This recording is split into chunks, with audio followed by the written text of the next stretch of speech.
How you doing? This is Shawn from Shawn's Fish Tanks, and I just made some major changes with the fish tank. I have a few more days and the Kenny's discus shipment is going to arrive, so I wanted to make some changes. Probably not the perfect timing, like I said. This is new to me, so I was going to leave it bare bottom, and I decided to still go with the sand. But I left all the plants in there for now. Haven't made a total decision on what I'm doing about the plants. The water is very sandy. Tomorrow would have been a better day to do this video. But I just wanted to give you guys a close-up of some of the stuff I did and some of the changes I did. So let me back this off again. And I'm going to come in a little closer on some of these things if you can make them out. Alright, so I have my two Amazon swords. There's one of them.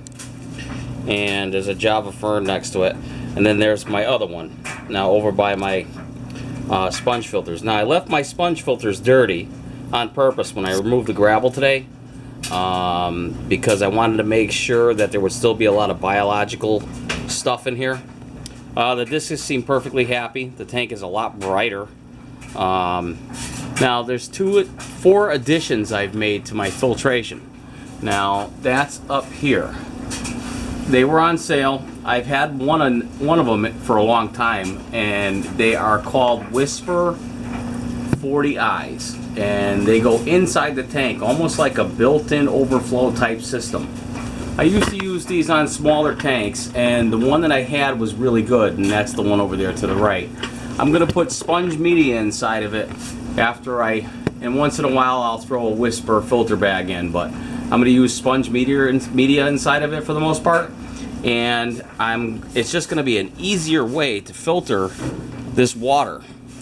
I am going to also put a Corellia wave maker or a few in the tank, just because I want to be able to stir up debris like Planted MM does, because those filters that I put in there adds up to be about 160 gallons worth of filtration. Now I might have to take out this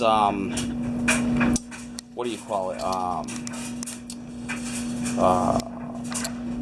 duckweed plant, because I got to figure out if I can lower the filters. I'll probably lower the filters and try to keep the duckweed. I like the duckweed. Right now it's been getting trapped. You can't see it too well, but over in this corner on 2 of the filters. I had it set up over here on the right hand side pretty good because of these the way the air bubbles were coming up. It was pushing them away from the filter and it wouldn't make them knock in. If I adjust them lower, they will feed and have like a circular motion instead of a drop-off motion, which will be better. But I still am going to have to add a Corellia or 2 to the tank. The fish are doing all great. I did lose one fish. When I pulled that video, I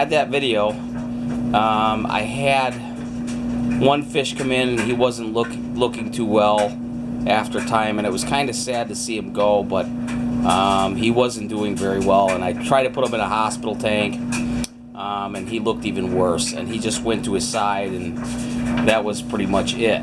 Now I think it was a fungal infection or a fluke or something, and it just got too bad for him. I treated the tank with a quick dose of this Riddick Plus, and I just did it once. I don't like to use this as formalin, but it does get rid of like certain bacterias and stuff. It'll attack it and kill it off, and the fish look phenomenal. I did tons of water changes, removed the gravel. And that was the main reason why I got rid of that gravel that just trapped debris. I was going to keep it bare bottom, like I said, and that would have been the best way. But I want to see how the sand will work, and if the sand doesn't work out, I'll take that out. But I wanted to get this tank in a lot better shape for when Kenny's discus arrive. I'm going to leave these sponge filters in for a day or 2 more, and then I'm going to squish them out in tank water, put them back in. I didn't want to do that right away, but I will do it. Also, when the Kenny's discus arrive, I will have those whispers settled in deeper. I think that's the way I'm going to run them. It won't knock the duckweed into the water and make it look all misty. The next time you see the tank, hopefully I'll have the time to clean it up with Kenny's discus. I don't think I'm going to do unboxing but I will show you the box and the fish after they're in the tank. Only because I'll have the day off the next day and I can clean it up, make sure you guys get a good view, because right now you're getting a really bad view. But I wanted to make sure that you guys got a view of the changes I made, and I want to give you an update on that filtration, because that filtration is something I thought of, and it kind of acts like an in-house overflow sump type of system.